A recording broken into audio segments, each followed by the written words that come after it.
Yes, sir. Right.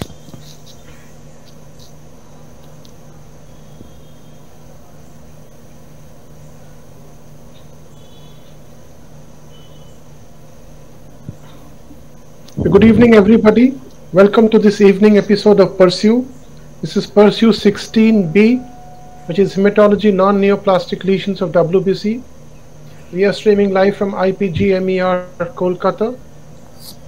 And today's topic is non-neoplastic lesions of white blood cells. This is session 2, where we'll be dealing with classification and clinical manifestation of neutrophil and its disorders, neutropenia, neutrophilia, disorders of neutrophil function. And to talk on that, we have once again Dr. Shristi Butta. I think she doesn't need any introduction. She is a real hit on the net. She's an MBBS honors with gold medal, with MD Pathology honors.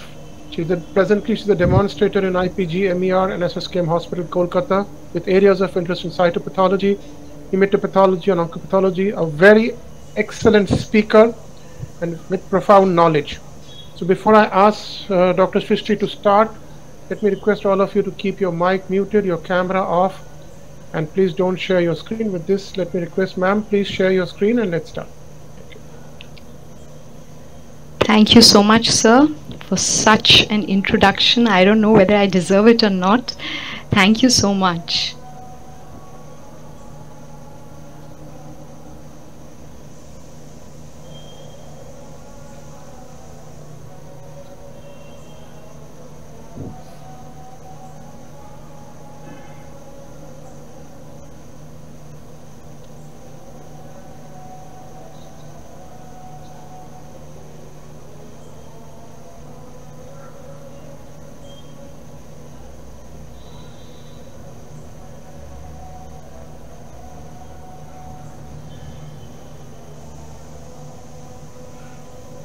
So is it visible?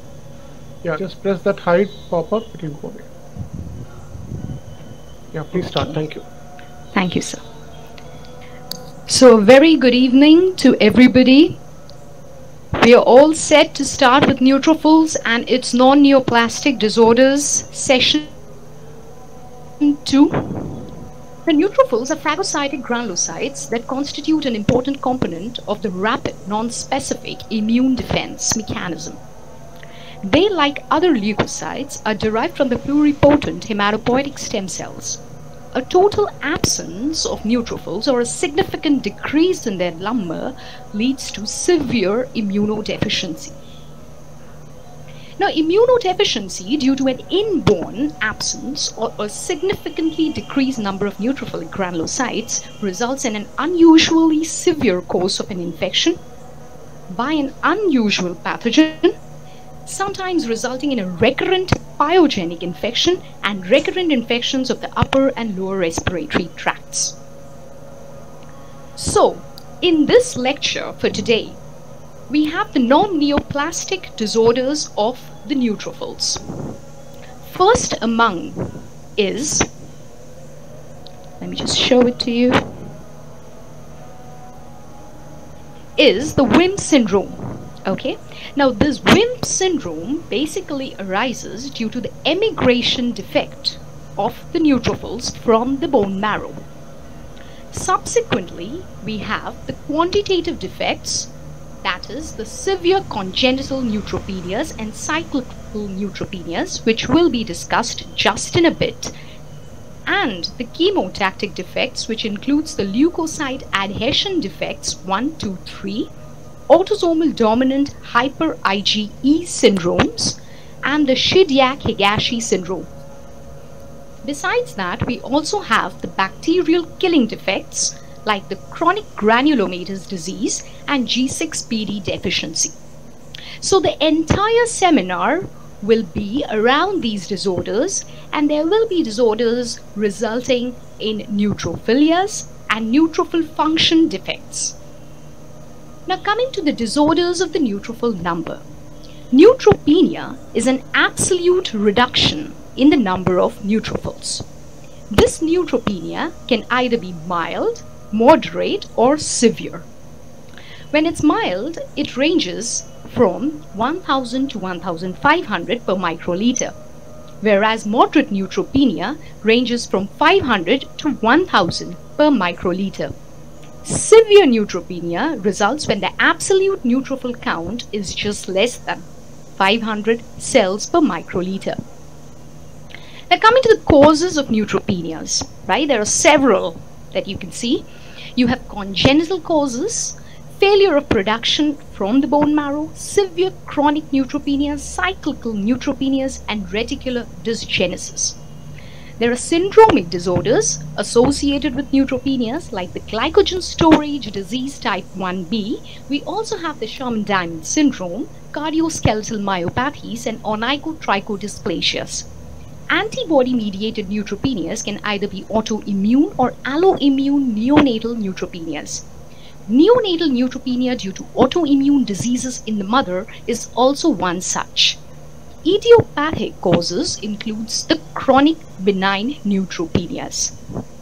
Now moving on to the benign neutropenia of infancy. The presence of maternal alloantibodies which have passed the placenta and are directed against the epitopes on the child's neutrophil is a common cause of neutropenia presenting in the first month of life. Also, in early infancy, there are some autoantibodies directed against the neutrophilic antigen 1 and 2 epitopes on the surface of the neutrophils. These can lead to destruction of the neutrophilic precursors and thus cause neutropenia. Because of the often mild and transient course of this disease, it is referred to as the benign neutropenia of infancy. The disease recovers spontaneously, usually within 3 years of age. The next slide is on severe congenital neutropenias. Now there are 4 types. One is the severe congenital neutropenia type 1, where the defect lies in the ELANA gene. Okay, it is an autosomal dominant disorder and usually presents with the chronic or cyclical neutropenia. Whereas type 2 results from a defect in the GFI1 gene. The functions of these genes will be discussed in the subsequent slides. This too is an autosomal dominant disorder and presents with neutropenia together with lymphopenia. Severe congenital neutropenia type 3, also known as the Costman syndrome. Yes, it arises due to the mutation, rather inhibitory mutation in the HAX1 gene. It's an autosomal recessive disorder and patients usually present with neutropenias. On the other hand, we have severe congenital neutropenia type 4, where the defect lies in the glucose 6-phosphatase catalytic subunit 3. This is an autosomal recessive disorder and patients present with neutropenia together with thrombocytopenias. Now let's go into it one by one. Now children with severe congenital neutropenias are characterized by an early onset of life-threatening infections. As we all know, any severe persistent neutropenia can result in a life-threatening infection. There's a maturation arrest typically happening at the myelocyte and promyelocyte stages, right? And the most common cause of severe congenital neutropenia is the mutation in the ELANA gene. This ELANA gene is typically very important. It's an autosomal dominant mutation, and the gene that we're talking about, that is the ELANA gene, is also mutated in cyclical neutropenias. Now, what are cyclical neutropenias will be discussed in just a bit. But before that, what is this ELANA mutation? This ELANA mutation is very important because this ELANA gene has a role in elastase production. Now, what is the role of the neutrophil elastase? Neutrophil elastase is very important because it helps in maintaining the normal function of the endoplasmic reticulum of the myeloid precursor cells. So any defect in this elastase would result in early apoptosis of neutrophils and subsequently a neutropenia. Besides the severe congenital neutropenia type 1, we also have type 2. In type 2, there is a defect in the GFI1 gene, and that is implicated in the normal neutrophilic hematopoiesis. So mutation GFI1 calls for an abnormal neutrophilic hematopoiesis. Moving on further, we have the severe congenital neutropenia type 3. This type 3 is also referred to as the Costman syndrome. Now, what is this Costman syndrome? It's an autosomal recessive disorder and caused by mutation in the HAX1 gene. Now, what is this HAX1 gene? As we all know, HAX1 is a major inhibitor of neutrophilic apoptosis in the myeloid cells. So, if there's a defect in the HAX1 gene, there's an accelerated apoptosis of the neutrophils, resulting in neutropenias. We also have the severe congenital neutropenia type 4, where there is a defect in the glucose 6-phosphatase catalytic subunit 3. Patients with mutations in G6PC3 or glucose 6-phosphatase catalytic subunit 3 suffer from a myeloid maturation arrest, usually at the myelocyte or promyelocyte stages, and that results in a congenital neutropenia. Now, what are the investigations that you can do?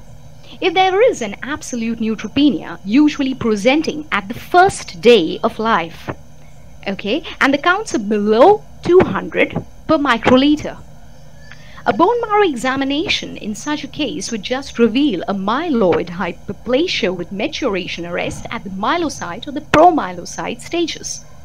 Bone marrow culture shows that the precursor stem cells in the bone marrow are capable of proliferating with colonies of normal size and number, but these do not usually form mature neutrophils without an exogenous GCSF. So, such patients, if treated with GCSF, could have a very prominent survival of their neutrophils. Unfortunately, however, a long-term treatment with GCSF can result in leukemias, especially the acute myeloid leukemias. So that calls in for hematopoietic stem cell transplantation. Now, moving on, what is this emigration defect that we were talking about? That is the WHIM syndrome. Now, WHIM syndrome results from a typical mutation, which is an autosomal dominant gain-of-function mutation in the CXCR4. Remember, last time in session 1, when we were discussing neutrophils, we said that neutrophils, or the precursor cells in the bone marrow which express CXCR4, are retained by the bone marrow. So, CXCR4 expressing neutrophils are retained by the bone marrow because of their hyperresponsiveness to the ligand, that is, the stromal-derived factor 1. Now remember, when we are talking in section 1, we said that the stromal-derived factor 1 is implicated in the retention of the neutrophils in the bone marrow.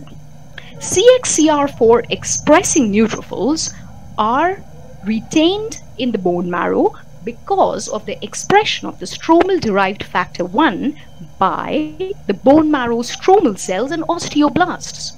And that results in a decreased motility of neutrophils, resulting in what is referred to as the emigration defect. This emigration defect allows for presentation in the form of warts or hypogammaglobulinemia and recurrent bacterial infections, as well as myelokathexis. Now, what is this myelokathexis? It's a form of neutropenia caused by an abnormal retention of mature neutrophils in the bone marrow.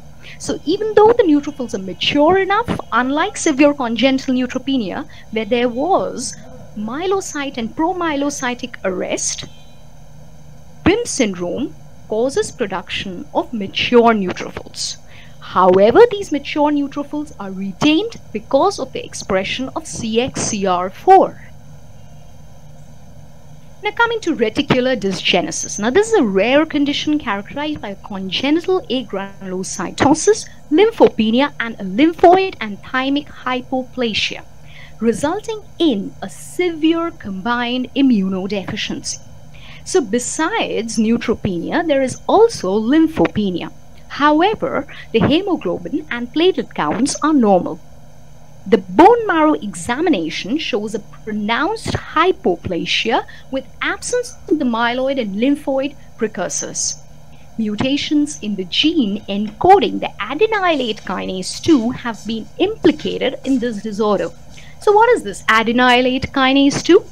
This adenylate kinase 2 is a very important gene, the deficiency of which is associated with an increased oxidative stress and production of reactive oxygen species, a disruption of the mitochondrial membrane potential, and cell death. The severe neutropenia of reticular dysgenesis is, however, non-responsive to GCSF. Unless treated by hematopoietic stem cell transplantation, the disease becomes rapidly fatal.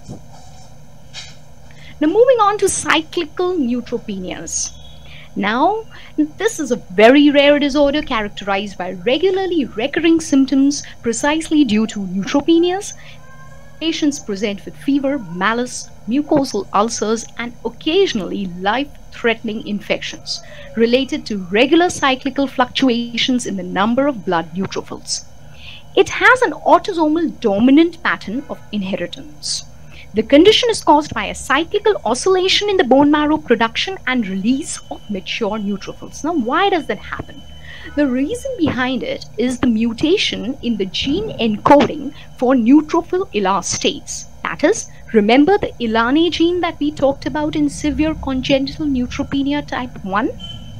The ELANE gene was implicated in the production of neutrophil elastase. So mutation in the gene encoding for neutrophil elastase can also cause cyclical neutropenias. The condition is, however, caused by a perturbed interaction between elastase and serpins. Now what are these serpins? Serpins are molecules which interact with the neutrophil elastase, and that affects the timing of the biological clock governing hematopoiesis. So any problem in this clock results in a cyclical oscillation of these neutrophils, and their release from the bone marrow is, however, disturbed. Now coming to the antibody-mediated neutropenias. Now there are two types, one of which is autoimmune neutropenia of infancy, and the other one is the antibody-mediated neutropenia that occurs in the neonatal period.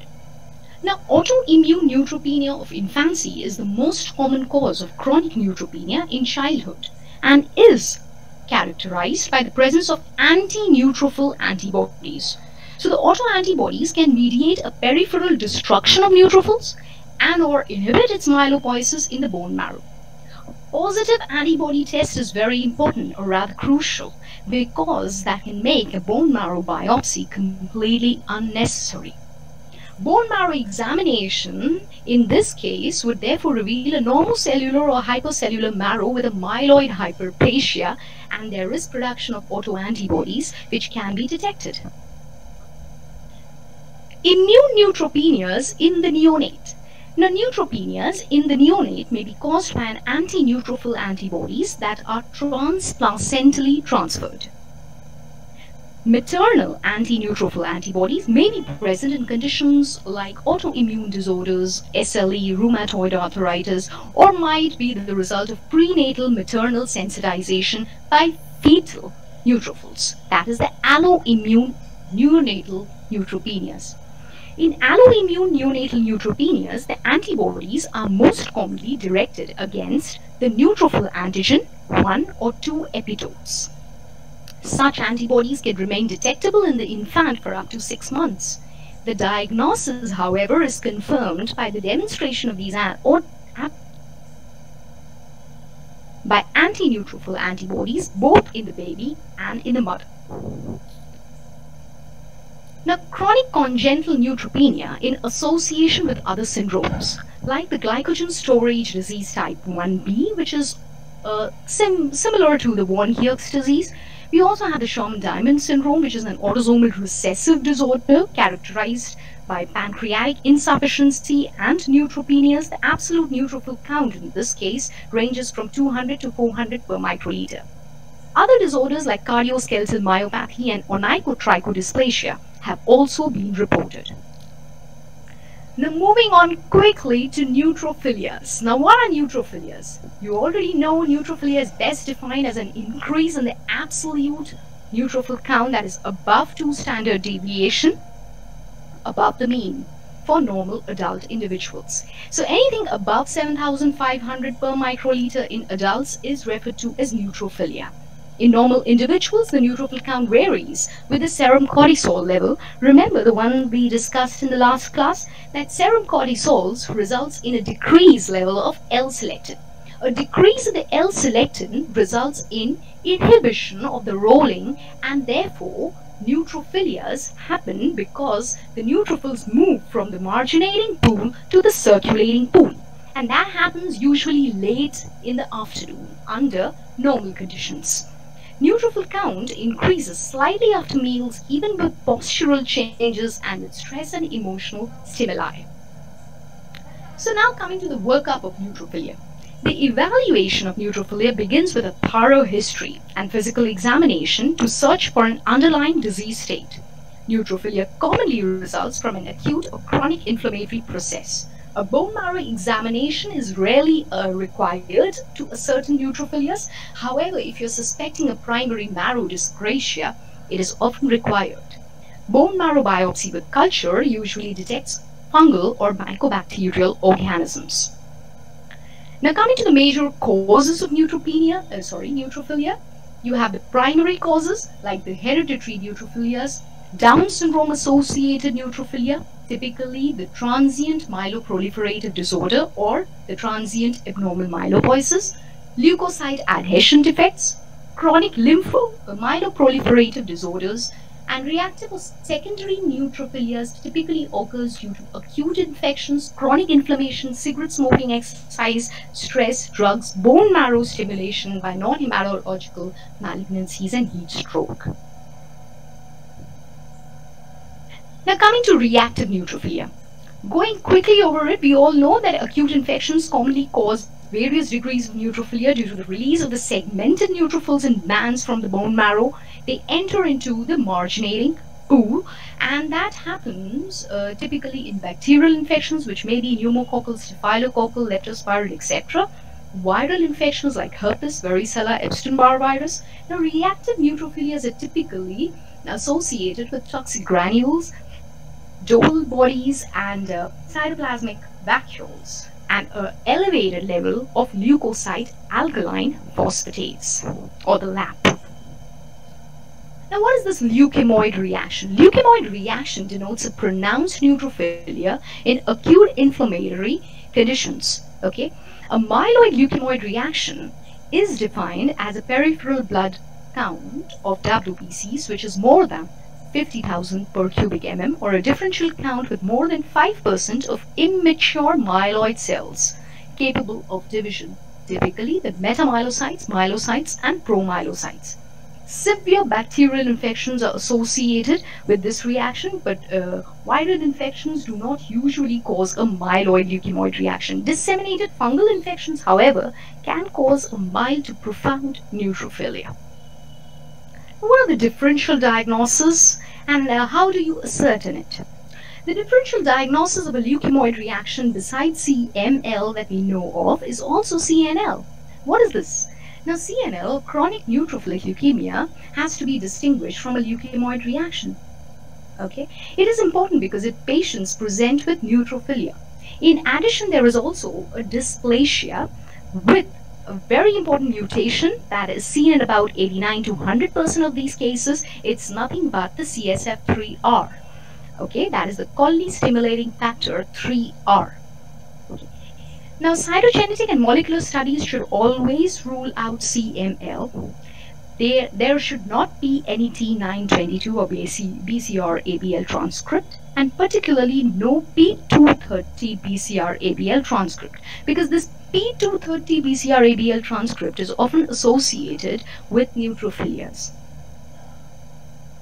Now coming to CML, we're keeping it simple because CML has a WBC count which is more than 1 lakh per microliter usually.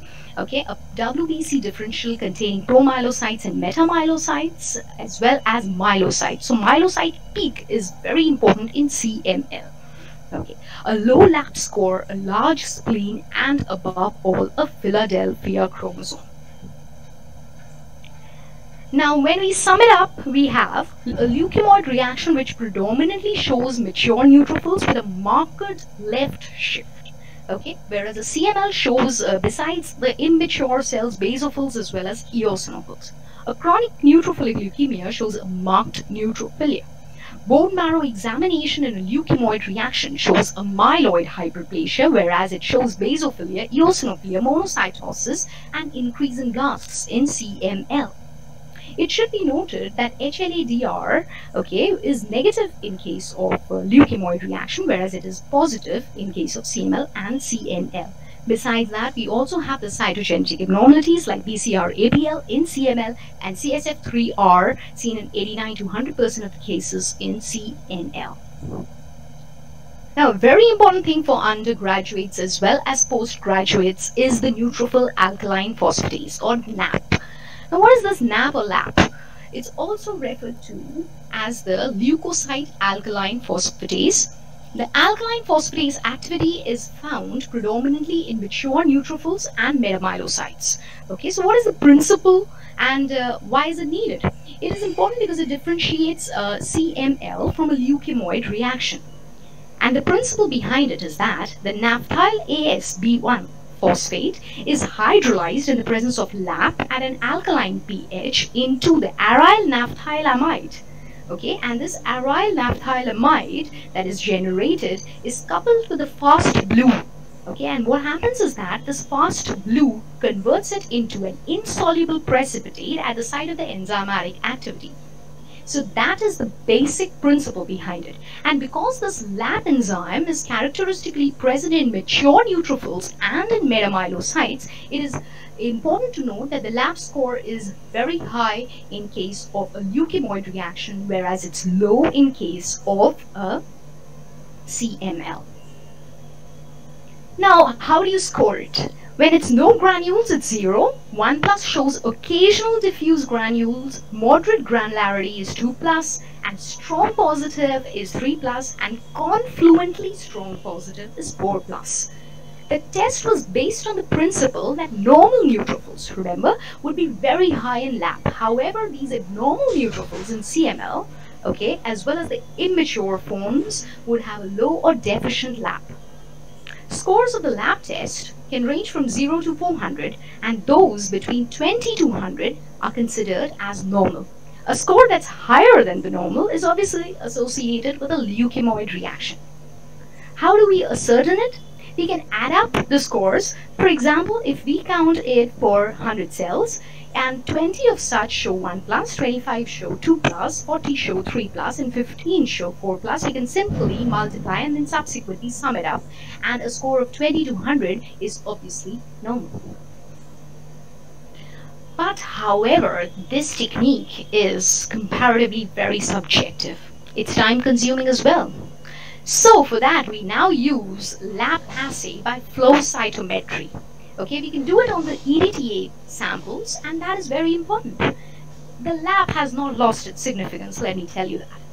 Timely results can allow small hospitals to rule out CML, especially in a country like ours. Yes, it's very important.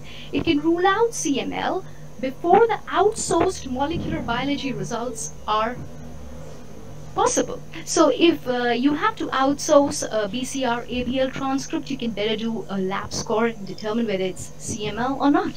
So LAP scoring by flow cytometry has sorted out things.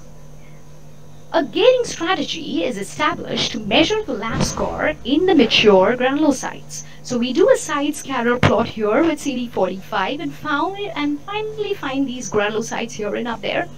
Okay. And then what we do is that we again gate it to the CD16 urine and CD45 to ascertain these mature granulocytes urine. So ruling out from the rest, we have these mature granulocytes Okay, and these mature granulocytes can be subsequently gated again to find out the lab positive extent on the histogram. These mature granulocytes can therefore help in ascertaining lab score by flow cytometry. So it's that simple, yeah? Chronic inflammation such as rheumatoid arthritis and Kawasaki disease, as well as inflammatory bowel diseases, can all cause neutrophilias. Neutrophilia in such conditions have been implicated because of the release of TNF-alpha, GM-CSF, GCSF in interleukin 6 and 8. Cigarette smoking has also been associated with neutrophilia. However, the mechanism of it is not very well known. We also have stress. Now, stress, what does that do? It releases hormones, okay, typically epinephrine. Now, what does epinephrine do? Epinephrine, what it does is that it redistributes the neutrophils from the marginating pool, okay, into the circulating pool. Once the neutrophils are moved on into the circulating pool, and that results in neutrophilia. Remember, epinephrines can also cause a decrease in the level of L-selectins. So a decrease in the L-selectin inhibits rolling, and that converts the neutrophils from the marginating pool into the circulating pool. Postoperative neutrophilia and leukocytosis during AMI is also associated with stress and subsequent release of cortisol and epinephrine. Exercise-induced neutrophilia is associated with a combination of increased plasma epinephrine levels and a change in the cardiac output, leading to redistribution of neutrophils from the marginating pool into the circulating pool. Now, coming to sepsis. Now, that is extremely important, right? We have severe inflammatory response syndrome, and this is a criteria. There are 4 things that we need to keep in mind. One is tachycardia with a heart rate of more than 90 beats per minute, a tachypnea with a respiratory rate of more than 20 breaths per minute, a fever or hypothermia, a leukocytosis, leukopenia or a bandemia with more than 10% bands. Okay, and patients who meet 2 or more of these criteria usually have SIRS. So what is sepsis for that matter? Sepsis is a clinical syndrome defined by the presence of both infection and systemic inflammatory response. What is severe sepsis? Sepsis associated with organ dysfunction, hypoperfusion or hypotension, and a septic shock, on the other hand, is sepsis-induced hypotension despite adequate fluid resuscitation, along with the presence of perfusion abnormalities that includes but is not limited to lactic acidosis, oliguria, or an acute alteration even in the mental status.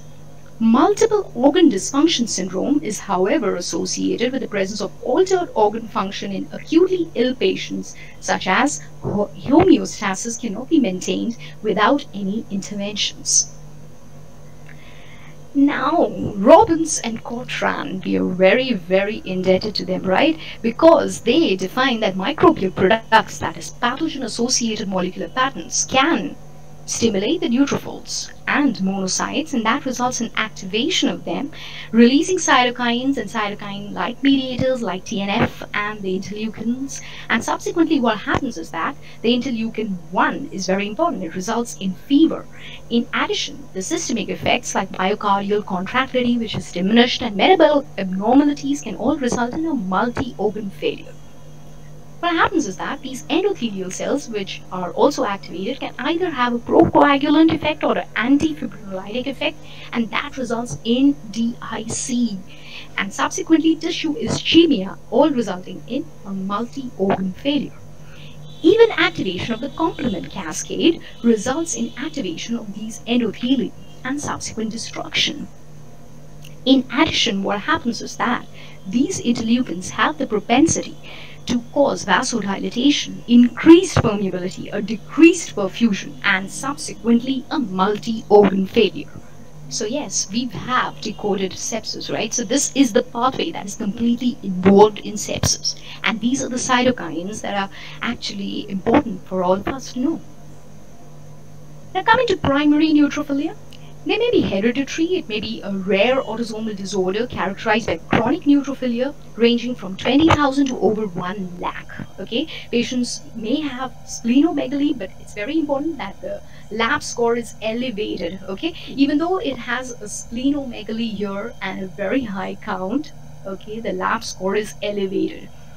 On the other hand, we have transient myeloproliferative disorder in Down syndrome, also called as the transient abnormal myelopoiesis. Now, the defect here lies in the GATA1 gene. Now, what is this GATA1 gene? Now, this mutation in this GATA1 gene, which is implicated in megakaryocytic proliferation, is important because the blasts here usually are megakaryocytic. It is important that this transient abnormal myelopoiesis or the transient myeloproliferative disorder seen in Down syndrome usually disappears spontaneously after 4 to 6 weeks or about 3 months. Okay, a small proportion, however, changes into an acute myeloid leukemia. So this is a very interesting case that we've come across. Now you have these cells here. Okay, what are these cells? Okay, what are these cells? Okay, with some sort of blebs here and there and a basophilic cytoplasm. Okay, here. It is just a 11-day-old child. Okay, who presented with splenomegaly, and this was the blood picture, and it was a case of transient abnormal myelopoiesis, and these are blasts, okay, with blebs and vacuoles in their cytoplasm, prominent nucleoli, yeah, prominent ones, yeah, and this is nothing but a TMD associated with Down syndrome. Yes, there was history of Down syndrome. Okay, now coming to the recent advances. The recent advances, that is the sputum neutrophils. Sputum neutrophils has gained an increasing interest by researchers in recent times because it's a predictive biomarker of severe asthma. The evaluation of sputum inflammatory patterns in patients with moderate to severe asthma showed that about 20% had higher percentage of sputum neutrophils. This sputum neutrophil shows an inverse correlation with forced expiratory volume 1 or the FEV1. Neutrophils are recruited and activated by interleukin 8, so therefore a greater expression of interleukin 8 mRNA and protein was found in the sputum of neutrophilic asthmatics. So all we have learned is that the sputum neutrophil can serve as an important biomarker to predict severe asthma. Now coming to the neutrophil function defects. Okay, neutrophil function defects, that is the leukocyte adhesion defects, can result in neutrophilias as well. The reason behind it is that it again causes a shift of the neutrophils from the marginating pool into the circulating pool. Now these can either be type 1, type 2 or type 3. Okay, let's just go into it one by one. Now LAD1. What is LAD1? That is leukocyte adhesion defect type 1. I hope you remember that beta-2 integrins, that is the CD18 or CD18-11B or 11A for that matter, are adhesion molecules that are present on the surface of neutrophils. Now remember that we discussed in the last class, session 1. Okay, let me just show you the diagram. Look at this diagram, that makes things easier.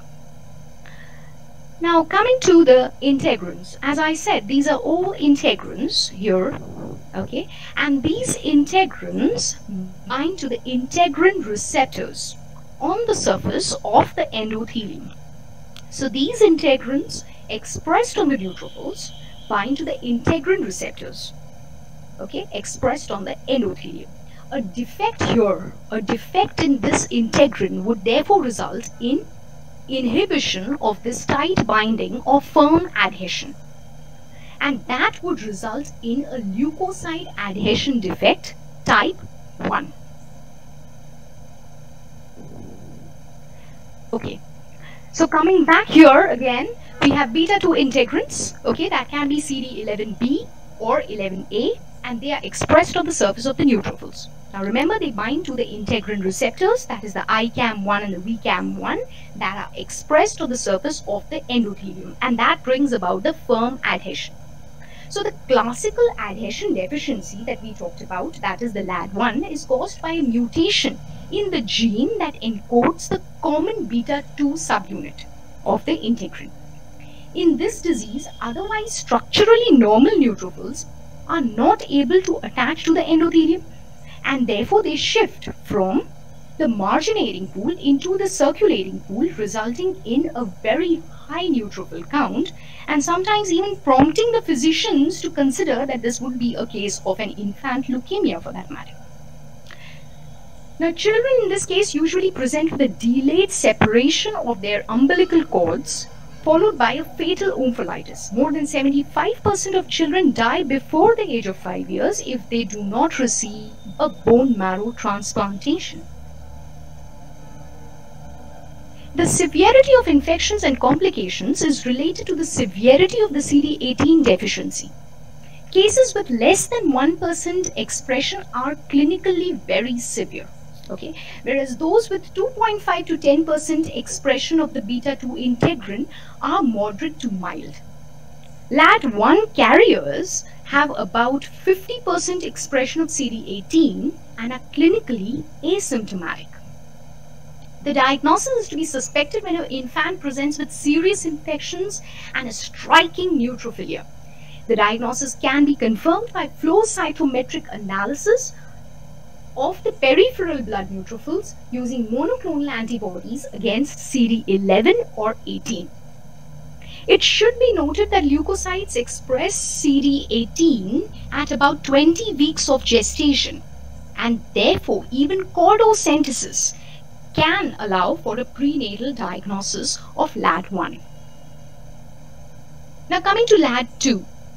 Now LAD2 is a defect where there is a defect in rolling of the neutrophils.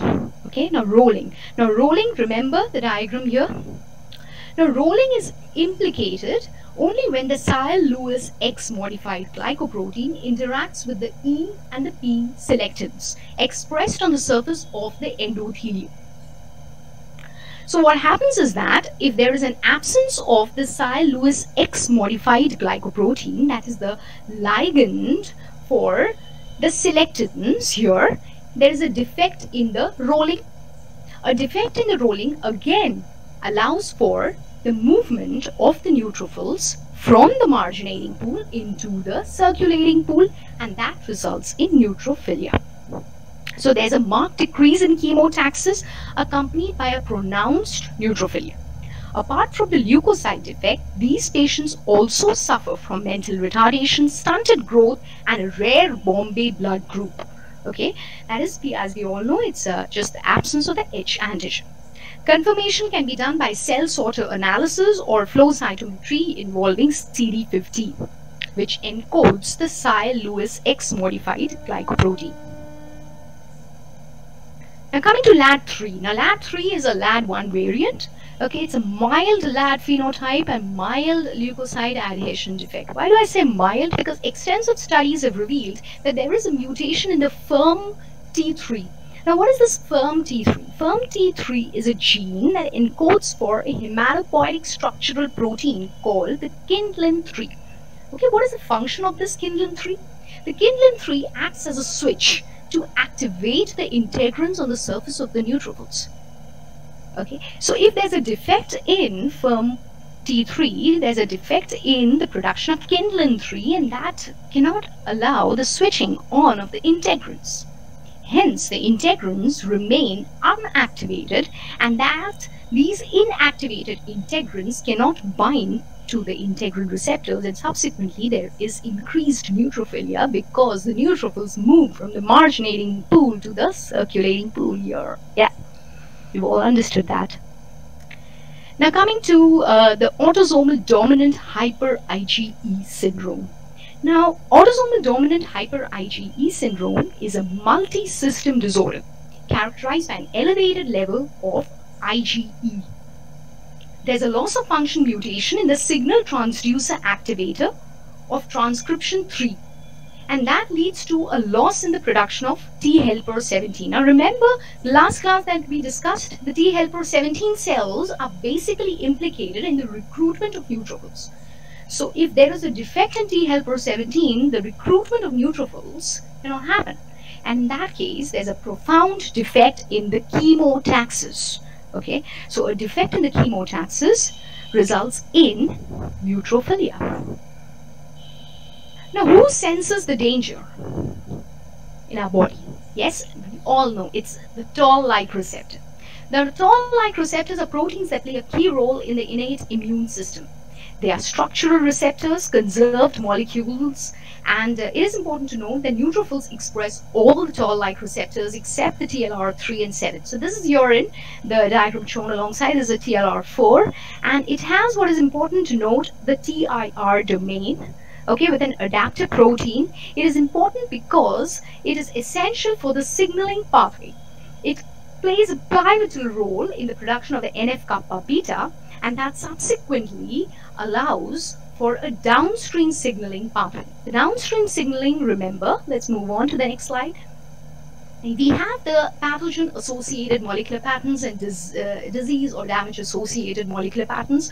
All can activate these toll-like receptors which function via the MYD88, okay, and the IRAK4. Now, what is this IRAK4?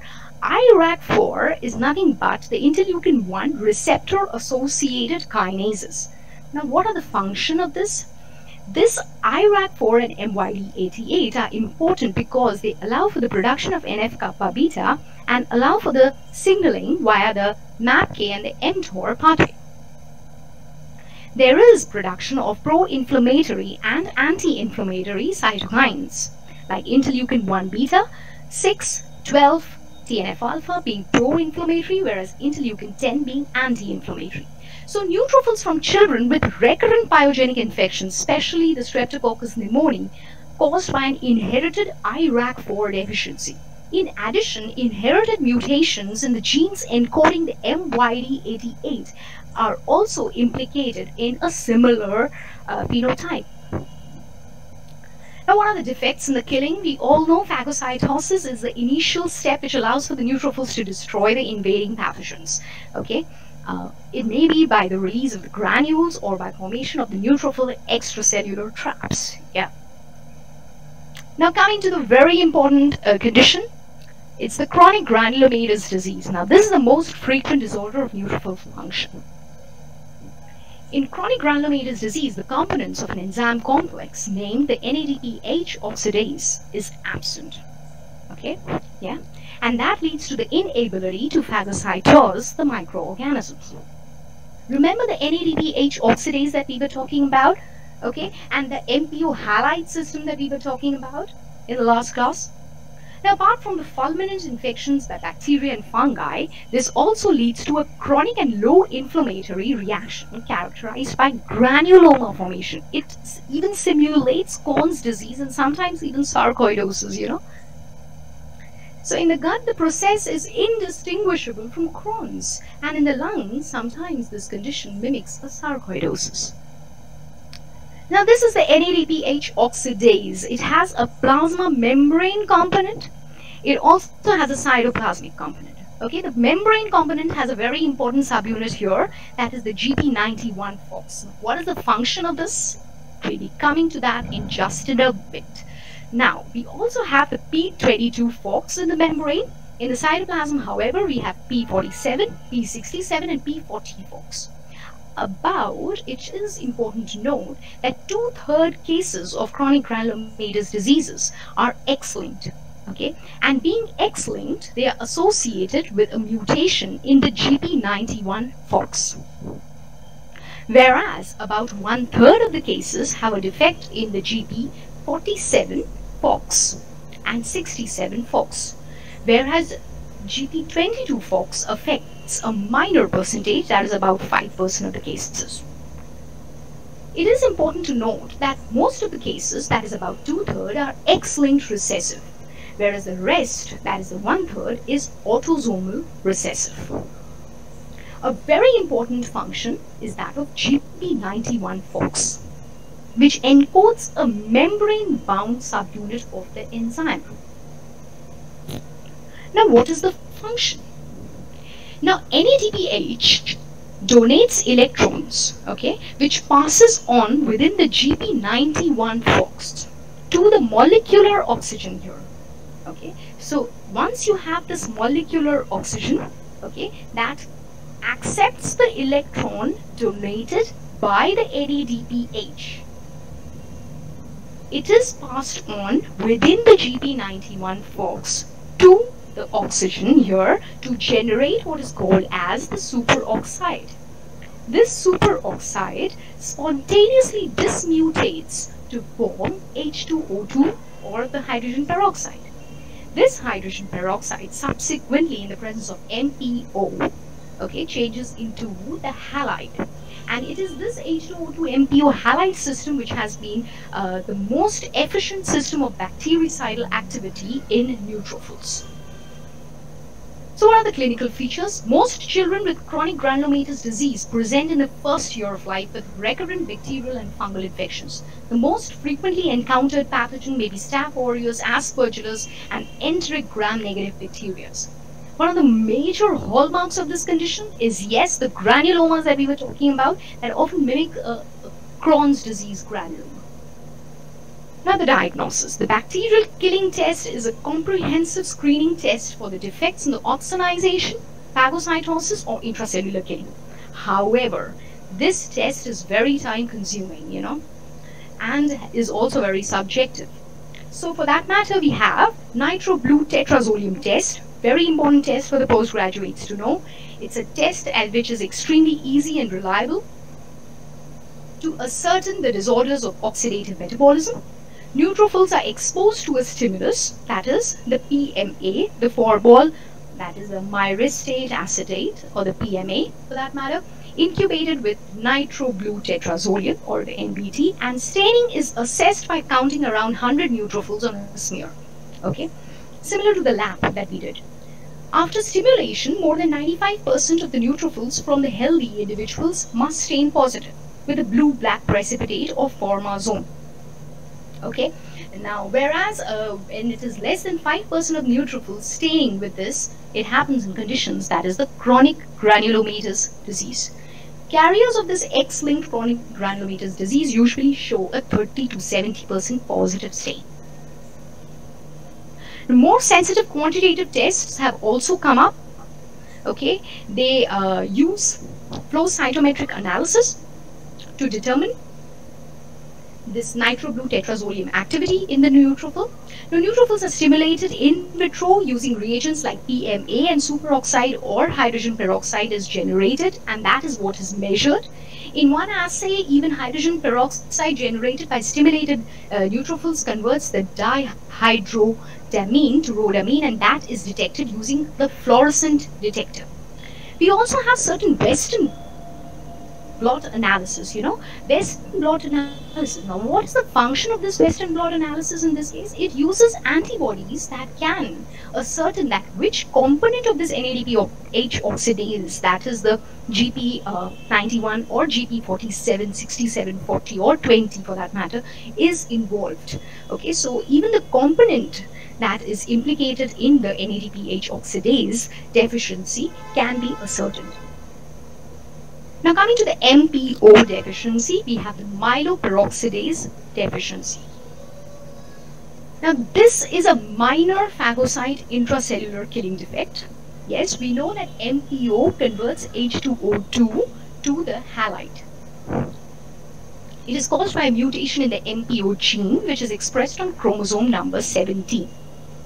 Granulocytes with MPO deficiency have defective generation of the hypochlorite ion but have normal superoxide ion production.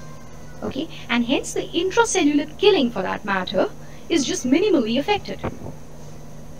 In some individuals, in vitro assays show slightly reduced killing by Staph aureus and sometimes even impaired killing of Candida albicans. Most patients with MPO deficiency are completely asymptomatic. The diagnosis is usually made by histochemical staining of the neutrophils, that is using the anti-MPO antibodies.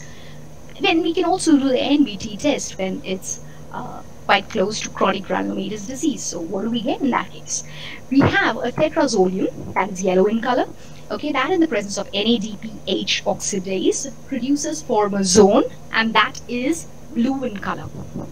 Okay, now in chronic granulomatous disease, there's a mutation in the NADPH oxidase component, usually the GP91, which is seen in about 2/3 of the cases. Failure to generate the reactive oxygen species produces the NPT and abnormal or remains yellow. However, in MPO, is most common cause of defective oxygen dependent killing. Failure to bleach and formation of H2O2 is not impaired. Okay, and in that case what happens is that the patients usually present with symptoms that are similar to that of the chronic granulomatous disease. However, when we do the NBT test, there is a normal blue color that is produced, and that ascertains that the deficiency is in MPO and not in NADPH oxidase. Now coming to the Shidaihigashi Syndrome. Now, killing in neutrophils is impaired in patients with an abnormal formation of granule. This is the case of a Shidaihigashi syndrome, where the mutation is in the LIST gene, okay, which encodes a protein that is involved in lysosomal trafficking. So this is very important, that the lysosomal trafficking is disturbed. One of the hallmarks of Shidaihigashi syndrome is the presence of giant granules, okay, seen in neutrophils in a blood smear, reflecting the abnormal granule formation in these cells. However, neutrophil dysfunction in Shidaihigashi syndrome is not a dominant feature. What is dominant is that patients usually present with a partial albinism, okay, but the abnormal function of cytotoxic T cells leads to an uncontrolled inflammatory response, and lethal hemophagocytosis, okay, is by far the most important feature of this disease. Now, what is this LIST protein? LIST protein is encoded by the CHS1 gene.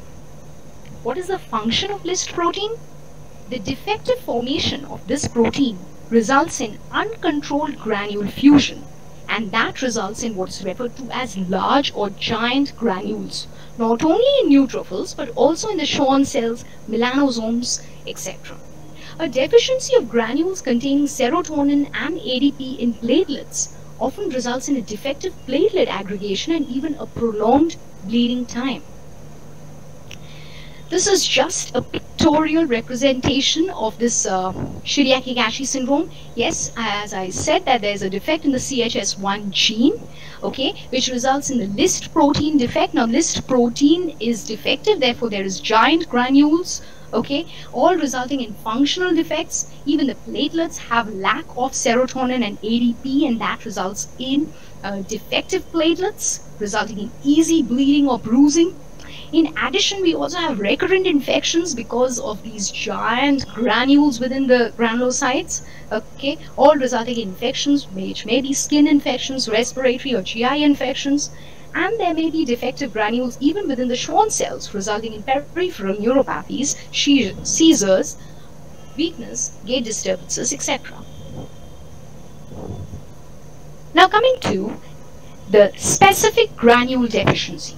Neutrophils, in case of specific granule deficiency, lack secondary and tertiary granules. Genes inactivating mutations in this case are the CEBPE, that is the SEPE gene, which have been implicated. The protein encoded by this gene plays an essential role in the formation of the granules in the myeloid cells. So a defect in the CEBPE gene results in granule deficiency. Usually the secondary and the tertiary granules are involved. We also have the glucose 6-phosphate dehydrogenase, that is G6PD deficiency. As we all know, it's been associated with severe hemolytic anemias, but besides that, G6PD is also associated with NADPH oxidase deficiency. Okay, so it produces a picture which clinically resembles a chronic granulomatous disease. So that is also to be kept in mind. So finally, we've come to a very interesting section. Okay, after discussing a lot of neutrophilia, neutropenias, and neutrophil function defects, okay, we have a very interesting thing here. We are decoding antibiotic resistance, and that too from a neutrophil perspective. Okay, from a neutrophil's perspective. Yes, let's move in. Now, bacteria have strategies to evade this neutrophil function, you know. Yes. Streptococcus pyogenes produces secreted peptidases known as the SCPA and SCPC. They degrade the C5a, that is the complement protein, C5a, and interleukin 8. Remember, these are chemoattractants. These are the chemoattractants. So these chemoattractants, once degraded, can cause a defect in the neutrophil function. Even the streptococcal organisms secrete esterases like the SSE, streptococcal secreted esterase, which inactivates the platelet activating factor. Remember, platelet activating factor is also a chemoattractant. Besides that, Streptococcus pneumoniae blocks the activity of the neutrophils by blocking its recruitment, by producing enzymes like zinc metalloproteinases, which targets the initial rolling step of neutrophil extravasation by cleavage or the N-terminal domain of P-selectin glycoprotein 1. So remember that these P-selectins and the E-selectins are expressed on the surface of the endothelium. Okay, so these E-selectins are expressed here, and the P-selectins on the surface of the platelets as well as on the endothelium. So what is the function of the selectin? The selectins are involved in the rolling. So this initial step of rolling is disturbed in case of Streptococcus pneumoniae. Staph aureus is one such very important pathogen because it blocks the neutrophil activation and chemotaxis by producing enzymes like chemotaxis inhibitory protein, or the CHIPs, which binds to the complement 5a receptor and thereby blocks its functioning. So if it blocks the C5a receptor, then what happens is that the neutrophils, even though recruited, cannot act on its site of action. Staphylococcal superantigen-like protein inhibit the TLR2, which is required for the recognition of the Staph aureus. In addition, SSL5 and SSL11 as well as the staphylococcal enterotoxins inhibit the neutrophil extravasation by again blocking the P-selectin ligands expressed on the surface of the endothelium. Again, remember, blocking the rolling. Bordetella, what does that do? That stimulates the production of the anti-inflammatory interleukin 10, which in turn inhibits the neutrophil recruitment. Shigella, on the other hand, suppresses genes which are involved in chemotaxis, especially the interleukin 8. Okay, the interleukin 8, once affected, neutrophilic chemotaxis is impaired. High levels of PI5P, that is the phosphatidylinositol 5-phosphate, triggers ICAM1 internalization. Remember the ICAM1 that was expressed on the surface of the endothelium, that was implicated in the tight binding of firm adhesion. Okay, so if that is internalized, then what happens? Internalized and degraded, and therefore that affects the neutrophil traffic during infections. So remember this diagram that we were talking about. Here we have the Cy-Lewis X-modified glycoprotein. Here we have the high affinity integrins, okay, which binds to the ICAM1. Internalization of this ICAM1 allows for failure of this firm binding, and subsequent neutrophilic diapedesis and migration is defective. What about the evasion of phagocytosis? Now, receptors present on the neutrophil surface are the pathogen recognition receptors, or the TLRs. Okay, they are important because they are involved in the recognition of the invading microorganism. Phagocytosis is most efficient in the presence of opsonins. So opsonins were discussed in the last class as well. So that was IgG, complement 5B, 3A, etc. So what are they? They are directly involved in the opsonophagocytosis. Now IgG or IgM bound to the microbial surface is recognized by C1q. C1q further on activates the classical complement pathway. One of the most important things or the primary mechanisms to prevent recognition is through the masking of these surface epitopes, thereby preventing the binding of the antibodies and deposition of the complement on the bacterial surface. So masking of these epitopes results in prevention of activation of the complement cascade. There are many examples. Inhibiting neutrophil phagocytosis has been noted in Streptococcus, Neisseria, Klebsiella, E. coli, Pseudomonas, Haemophilus, etc.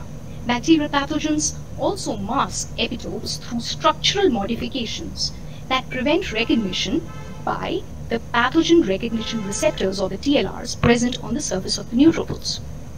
We also have several gram-negative bacteria like the Yersinia and Salmonella, which modify the lipid A structure to inhibit the recognition by the TLR4 on the surface of the neutrophils. How about evading the bactericidal activity by NADPH oxidase? Yes, there are some bacteria which do that as well.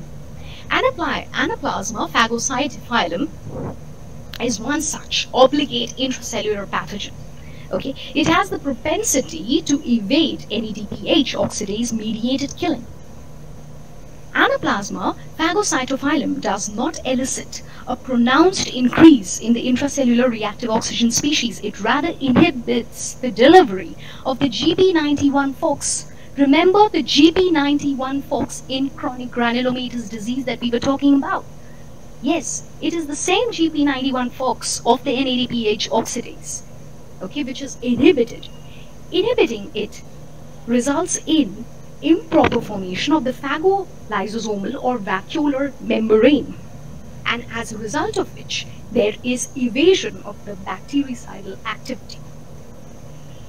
In addition, even Francisella tularensis also excludes the GB91-FOX from the neutrophil phagosome, resulting in pronounced inhibition of reactive oxygen species or the MPO halide system activation. Further on, we also have nets. Now, nets were exclusively discussed in the last class, right? So, nets have the potential to augment the innate host defense. Few bacterial organisms produce nucleases, remember, that can destroy the cell-free DNA that forms these neutrophilic extracellular traps or the nets. What about the evasion of the neutrophil apoptosis? Now, neutrophilic apoptosis is also evaded by organisms like Anaplasma phagocytophilum and Chlamydia pneumoniae. The delay of neutrophilic apoptosis is mediated partly by an increased MAPK kinase and partly by an increase in the PI3-AKT-mTOR pathway. Similar to that which is seen in all of the other carcinomas as well. So in a steady state condition, must remember that aged neutrophils undergo apoptosis, and that is destined to happen. A delay, which may be due to a defect or a mutation that may be caused, so the delay in case of an infection by Anaplasma phagocytophilum or Chlamydia may result in an increase in the phosphorylation of the PI3K-AKT-mTOR pathway or the MAPK kinase pathway. Apoptosis is also affected in Francisella tularensis. Now, what does that do? This is another intracellular bacterial pathogen that delays neutrophil apoptosis by affecting the BCL2 family protein. Namely, the pathogen impairs the processing and activation of caspase 8, and the BID, and significantly inhibits apoptosis by impairing translocation of the Bax gene. That is the mitochondrial pathway of apoptosis shown alongside is disrupted completely. So a disruption or an anti-apoptotic effect may be produced. Now coming to the induction of premature apoptosis. Now induction of premature apoptosis happens in conditions like E. coli, Pseudomonas aeruginosa, Staph aureus, etc. Now, Pseudomonas aeruginosa secretes a phenothiazine exotoxin. What is the function of this phenothiazine exotoxin? That allows for apoptosis or phagocytosis. In addition, we also have the Pseudomonas aeruginosa, which secretes a phenothiazine exotoxin called as a pyocyanin that rapidly accelerates the neutrophilic apoptosis. So one was an evasion and the other is allowing for accelerated neutrophilic apoptosis. Now, why is this causing harm then? Okay, this is because accelerated neutrophil apoptosis, that is not the aged neutrophils we are talking about. We're talking about the new ones. Okay, that is the budding neutrophils. Okay, these budding neutrophils are destroyed by Pseudomonas aeruginosa. Now, pyocyanin-induced apoptosis is a ROS, that is a reactive oxygen species dependent process that mediates dysfunction of the phagosome and leads to a release of cathepsin, permeabilization of the mitochondrial membrane. We also have some ingested Staph aureus, etc., which can also cause a dissemination of the viable bacteria by destroying or prematurely destroying rather the neutrophils. Okay, so premature destruction of the neutrophils, okay, who have ingested the Staph aureus can lead to dissemination of the viable bacteria and thus perpetuate the disease process.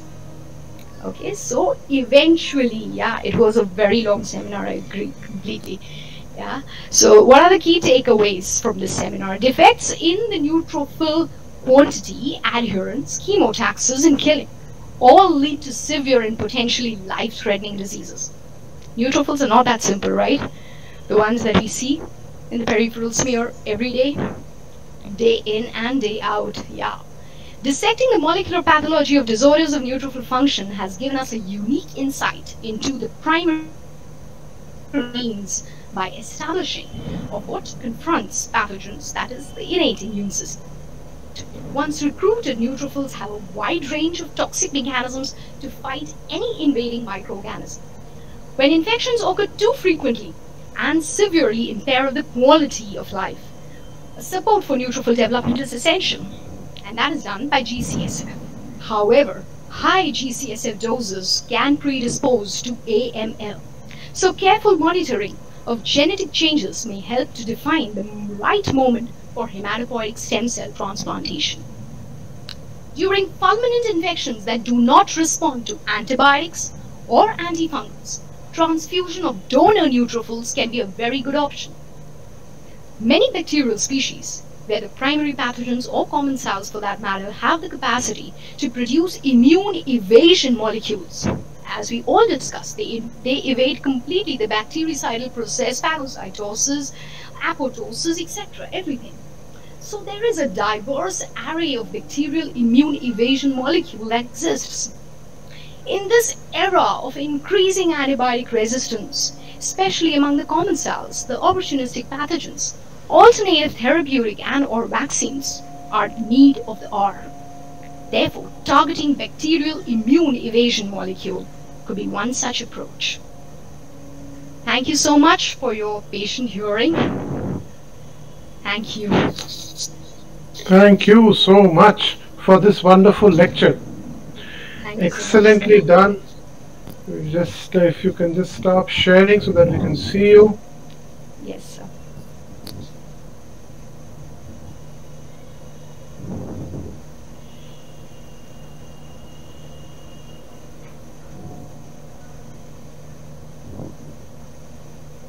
Great. You can just put your video on if you want to. Brilliant. Excellent. In fact, indeed, neutrophils as they appear on the peripheral smear are not those so simple. You are absolutely right. So many adhesion molecules on the way, and the animations and the pictorial things which you have used are wonderful. Thank you so much. Great about your concept and the way, the depth you have gone into this whole system. Wonderfully done, Dr. Shristi. Thank you so much. I don't think so I've heard anybody speaking better on this topic up till now. Wonderfully done. Thank you so much, sir. It's an honor, sir, to be a part of this. It's an honor for the platform to have you here to speak on this topic. And since these are getting recorded, it will be a huge help for everybody across the globe will be going through this, learning from this. And thank you for sharing the PDF in advance. We have already uploaded that on the Google Drive. Dr. Manoj Gupta says, wonderful presentation. I agree with him 100%.